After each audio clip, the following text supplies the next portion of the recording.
Betrayal doesn't hit you all at once.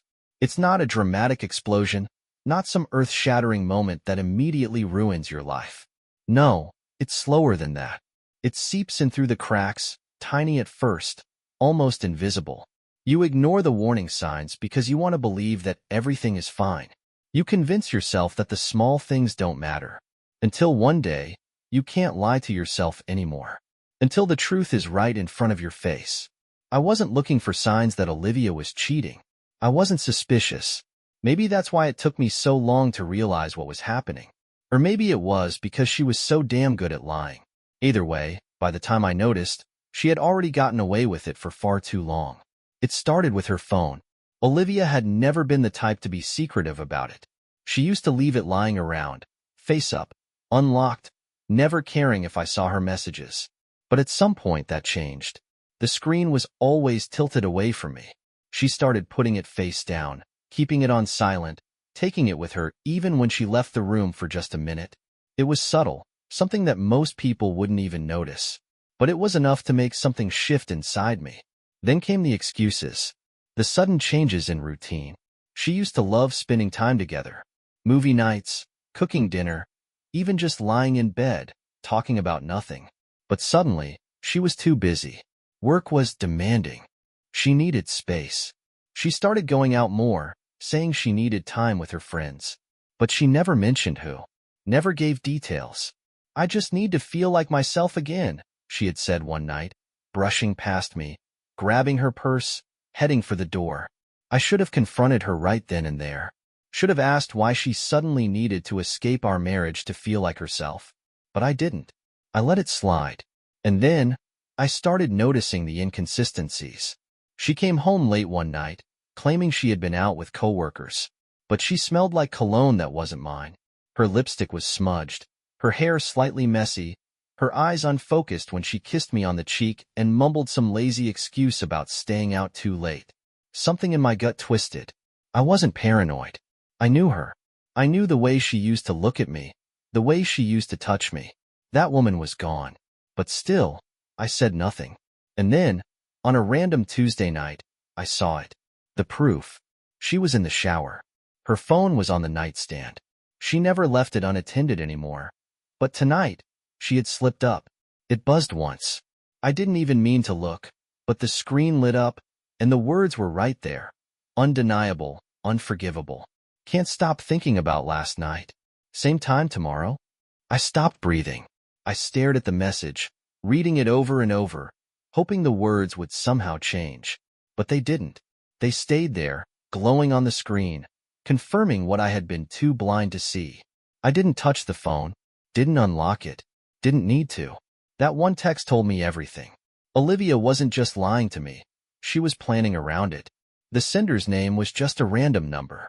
No name, no identifying details. A burner phone. She was careful. She was smart. She thought she had covered her tracks. She thought I'd never find out. But she was wrong. I sat on the edge of the bed, staring at her phone, feeling nothing. No rage. No heartbreak. Just an eerie, unnatural calm. I could have stormed into the bathroom, ripped the shower curtain open, shoved the phone in her face. But what would that do? She'd lie. She'd cry. She'd twist the truth until I was the bad guy for even looking at her phone in the first place. No, I wouldn't let her control the story. If she wanted to be smart about her betrayal, then I would be smarter. If she wanted to sneak around behind my back, then I would burn her entire world down without her even realizing it. I wasn't just going to leave her. That would be too easy. I was going to erase her. Slowly, carefully, methodically. By the time I was done, Olivia wouldn't just lose me. She would lose everything. And the best part? She wouldn't see it coming. I didn't confront her. That would have been too easy. It would have given her a chance to lie, to manipulate, to cry and twist the truth until somehow I became the villain. No, I didn't want to fight. I wanted something far worse. I wanted her to lose everything without even realizing it was happening. So I did what she never expected. I played dumb. I acted the same, kissed her good morning, asked about her day, smiled when she lied straight to my face, and meanwhile, I was tearing apart the life she thought she had control over. The first step was finding out everything. I needed to know how long this had been going on, how many lies she had told, how many nights she had spent with him while I was at home thinking she was just working late. I started with her phone, not by unlocking it but by mirroring it. A simple app installed on my own device let me see everything in real time. Every message, every call, every notification. She had no idea I was watching. The things I read made my blood turn to ice. It wasn't just once. It wasn't even just him. There were multiple. Different names, different numbers, different rendezvous. Each one carefully planned, each lie perfectly rehearsed. She told me she loved me, but she told them the same thing. She told me she was busy, but she was busy with them. I sat in bed next to her while she texted them under the covers, smirking at her phone, thinking she was being so clever. She had no clue she was texting them while I read every single word. My stomach churned, but my face remained neutral. She thought she was winning, but the game had just started. The next step was taking control of her money. I handled our finances. She never paid attention to the details, trusted me to take care of it. That made it easy. I rerouted her paychecks into an account she didn't have access to. I withdrew small amounts from her savings every day, slow enough that she wouldn't notice until it was too late. I left just enough for her to think everything was normal, but soon, she would wake up and realize she had nothing. Then, I targeted her job. I sent emails from her account to HR, making it sound like she was looking to leave, subtly ruining her reputation by planting complaints about her coworkers. I made sure she missed meetings, deleted important emails before she could see them. Slowly, her career started slipping through her fingers. She would think it was just bad luck. She would have no idea it was me. I watched as she became more stressed, snapping at me, blaming work, blaming herself, completely unaware that she was being erased from her own life. She still had one thing left: her friends. I couldn't allow that. So, I took them from her too. I used her phone to send messages, picking fights, starting drama, making it seem like she was lashing out. One by one, they distanced themselves. She complained to me that everyone was acting weird, that she felt like she was losing them, and I nodded, comforting her, pretending to care. She didn't realize I had already cut every single one of them off. The best part? She still thought I was on her side. Still curled up next to me at night, still kissed me goodbye in the morning, still vented about how her life was falling apart. She had no idea I was the one pulling the strings, the one making sure she had nothing left to hold on to. She thought she was being careful, that she had everything under control, but she had already lost. She just didn't know it yet. She was unraveling, but she didn't know why. That was the best part. She thought it was bad luck, thought it was stress, thought it was everything except the truth, that I was behind it all. Every day, I tightened my grip, watching as she lost control of the life she once thought was so secure. She didn't realize I was silently replacing her reality piece by piece. It started with the money. She had always been careless with finances, trusting me to handle the details, never bothering to check her accounts. That made it easy. I started moving her money into a separate account, a little at a time, just enough that she wouldn't notice right away. Then I scheduled automatic payments to fake companies, transactions that appeared legitimate but drained her balance. She tried using her card at a coffee shop one morning, and when it declined, I saw the first real flicker of fear in her eyes. She laughed it off, told the cashier it was probably a bank issue, but I saw the way she gripped her phone a little tighter as she checked her account. She didn't say anything to me about it. Not yet. She didn't want to admit that something was wrong, but I knew it was only a matter of time. Then came her job. I had already planted the seeds of doubt at work, sending fake resignation emails from her account, deleting important messages, making sure she missed deadlines. The whispers started. Her boss began questioning her reliability. She started coming home frustrated, snapping about how people were treating her differently, about how nothing seemed to be going right. I just nodded, pretended to listen, all while knowing that her career was already circling the drain. But that wasn't enough. I wanted her isolated. I used her phone to send messages to her closest friends, carefully crafting them to sound just enough like her but with a touch of hostility. She accused one of talking behind her back. She told another that she was tired of their drama. One by one, they stopped replying. She noticed. Of course, she noticed. She sat on the couch one night, scrolling through her messages, her brows furrowed, chewing on her lip, rereading old conversations, trying to understand why her friends had suddenly pulled away. I watched her type out a message, hesitate, then delete it. She didn't want to seem desperate, didn't want to admit that she felt completely alone. It was happening faster than I expected. She had lost her financial stability. Her job was slipping. Her friends were gone. Now, she only had me. And that's when I started making her doubt herself. The real mind games began. I moved her car keys from where she left them, just slightly, just enough to make her think she misplaced them. I took her phone while she was sleeping and set her alarms to random times, waking her up in confusion. I adjusted her schedule in her calendar, making her miss appointments, forget things she swore she had written down. She thought she was losing her memory. She started writing things on sticky notes, making lists to keep track of details, and I moved them, rewrote them, made it seem like she had made mistakes she was sure she hadn't. I made her question reality. The final piece was taking away the last thing she relied on, her car. One night, I swapped her license plates with a set from a junkyard. The next morning, I called in an anonymous tip, reporting her car as stolen. I watched from the window as the cops pulled her over, her hands shaking on the steering wheel, her voice frantic as she tried to explain that it was her car. They didn't believe her. They took it away, leaving her stranded, humiliated, helpless. She came home that day looking like a ghost of herself. She walked through the door in silence, her arms wrapped around herself, her eyes empty. I asked her what was wrong, and when she told me, I just pulled her into a hug, whispering that everything would be okay.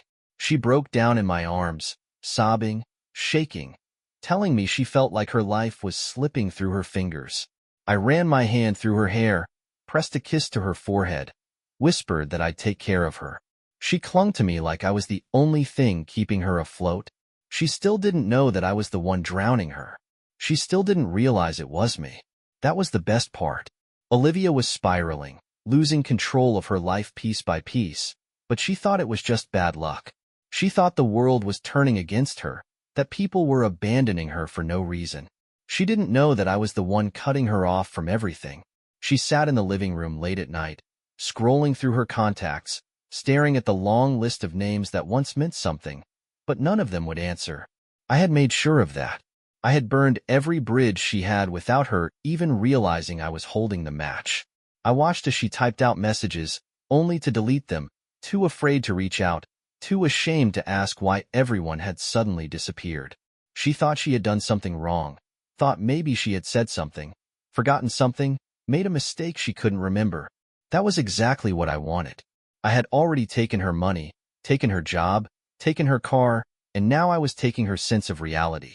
She had sticky notes everywhere, reminders of things she didn't trust herself to remember anymore. Notes about bills, appointments, phone calls she needed to make. I moved them when she wasn't looking, rewrote them with slightly different words, made her question her own handwriting. She checked her email obsessively, rereading old conversations, looking for proof that people had cared about her once, proof that her life wasn't always like this. But her inbox was empty. I had wiped everything. She called her bank in a panic, trying to figure out where her money had gone, why she couldn't access her accounts, why none of her passwords worked. But the security questions were different now. The answers weren't hers. The voice on the other end told her they couldn't help her, that she would need to come in with identification. But she didn't have identification anymore. I had taken that too. She stared at the wall that night, unmoving, silent, her phone forgotten in her lap. She looked empty, broken. I sat beside her, touched her knee gently, asked her what was wrong. She turned to me with red-rimmed eyes, her lips trembling. "I think something's wrong with me," she whispered. "I don't know what's happening. I don't know why everything is falling apart." I stroked her hair, kissed her forehead, held her close. "It's okay, baby," I whispered. "I'll take care of you." And she believed me. She woke up in panic now. Every morning, I watched as she reached for her phone, checking her accounts, her messages, desperate to find some sense of control, only to be met with nothing. No money, no replies, no way to fix the damage. She tried calling the bank again, her voice trembling as she begged them to help her, but the answer was the same. Her information didn't match. They couldn't verify her identity, because as far as they were concerned, she wasn't Olivia anymore. I had stolen that from her. Every financial record, every digital footprint, every access point she thought she had, gone. I saw it in her face, the way she was starting to realize that this wasn't just a series of unfortunate events. Something was happening to her, but she still didn't know it was me. That was the beauty of it. She had spent months sneaking around, betraying me, thinking she was so careful, so smart, so untouchable. Now, she was trapped in a nightmare, and she had no idea who was pulling the strings. Her job was already gone, but I made sure she would never work again. I sent emails in her name to recruiters, blacklisting her, making sure every potential employer saw a red flag warning next to her application. I changed her address in job portals, redirected important calls to a burner number that went nowhere. Every door she tried to open slammed shut before she could even step through. Then, I targeted her last shred of independence, her health insurance. I called her provider, used the same information she once trusted me with, and canceled everything. She didn't realize it until she needed it.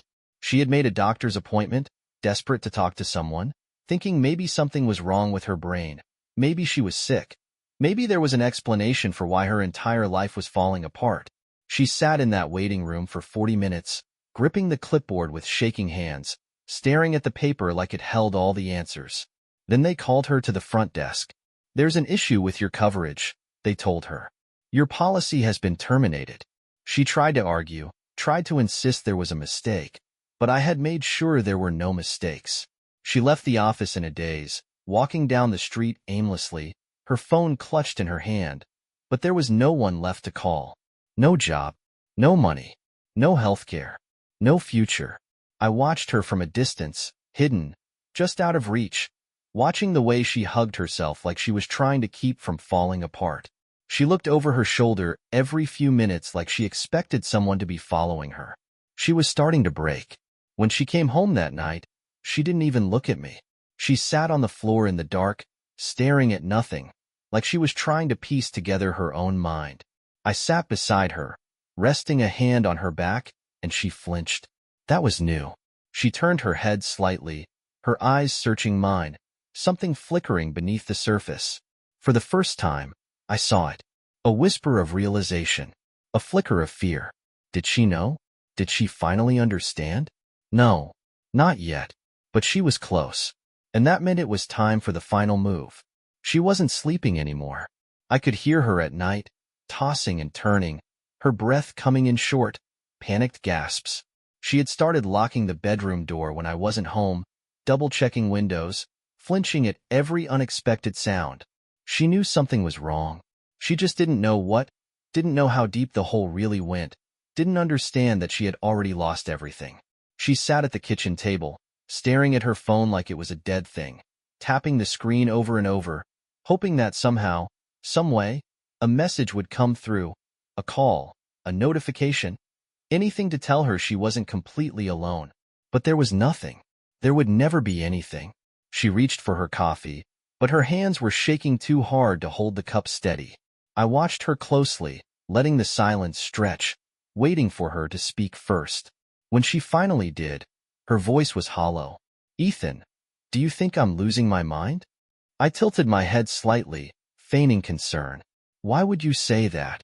She let out a shaky breath, raking a hand through her tangled hair, eyes darting around like she was searching for some kind of anchor.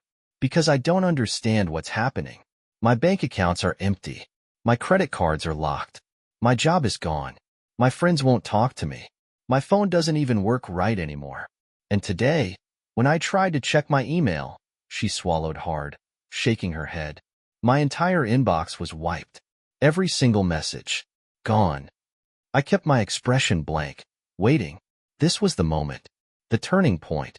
She was starting to piece it together, starting to see the strings, the connections, the impossibility of it all. Her lips trembled. "It's not a coincidence, is it?" I didn't blink. "No," I said simply.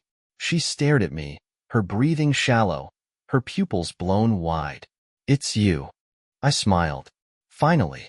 I leaned back in my chair, studying her, watching the horror bloom in her expression.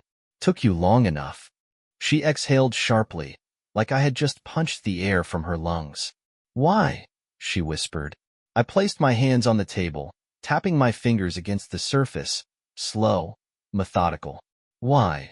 I echoed, tilting my head. Why do you think, Olivia? She sucked in a breath, realization hitting her like a truck. Her body went still. I saw it in her eyes, the memory of that night, that message, that burner phone she thought she had hidden so well. Her hands clutched the edge of the table, her knuckles white. You knew. It wasn't a question. It was a statement. The truth had finally sunk in. I nodded, calm, collected. I knew. A sharp sob broke from her lips, her entire body shaking. Ethan, please. I laughed. Actually laughed. Please? Please what, Olivia? Please forget everything? Please pretend it never happened? Please go back to the way things were? I leaned forward, my voice dropping to a whisper. You threw me away the second you decided to cheat. I'm just making sure you know what that feels like. Tears streaked down her face, her breath coming in broken gasps. You ruined my life. I smirked. No, you ruined your life. I just made sure you paid for it. She didn't speak at first. She just sat there, staring at me like she didn't recognize the man sitting across from her, like I had suddenly become a stranger, like the past 6 years of marriage had never even existed. But that was the thing, they didn't. Not in the way I had believed. Because all this time, while I was loving her, protecting her, planning a future with her, she had been sneaking around, lying, betraying me. And now, she was finally feeling what I had felt. I watched as her breathing became erratic, her fingers gripping the edge of the table so tightly that her knuckles turned white. Her lips trembled, her whole body shaking like she was on the verge of completely falling apart. And I wanted her to. I wanted to see the exact moment when she realized that she had nothing left, that there was no way out, that everything she once thought was untouchable had been burned to the ground, and the only person who could have saved her was the one who had destroyed her. She sucked in a breath, a broken, uneven sound that barely made it past her lips. She started, but stopped, shaking her head as if the words were stuck in her throat. I leaned back, arms crossed, waiting. I wasn't going to make this easier for her. She needed to feel every second of this, every ounce of the helplessness she had forced on me without a second thought. She wiped at her face, smearing mascara down her cheeks, her body trembling like she had never felt this kind of fear before. Ethan, please, she finally whispered, barely above a breath. I don't have anyone else. I tilted my head, watching her, soaking in the way those words tasted on her tongue. I don't have anyone else? She was right. She didn't. Because I had made sure of that. She had spent months sneaking out to be with someone else, whispering to them late at night, laughing at messages that weren't from me. And now? Now she was alone. I smirked, standing slowly, pushing my chair back as I moved toward her. She flinched slightly, like she thought I was going to do something, like she finally understood that I was no longer the husband who used to hold her at night and tell her everything would be okay. You had me, Olivia, I murmured, my voice eerily calm.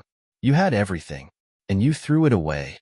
A sob tore from her throat, her hands gripping her face, shaking, her shoulders convulsing with every breath.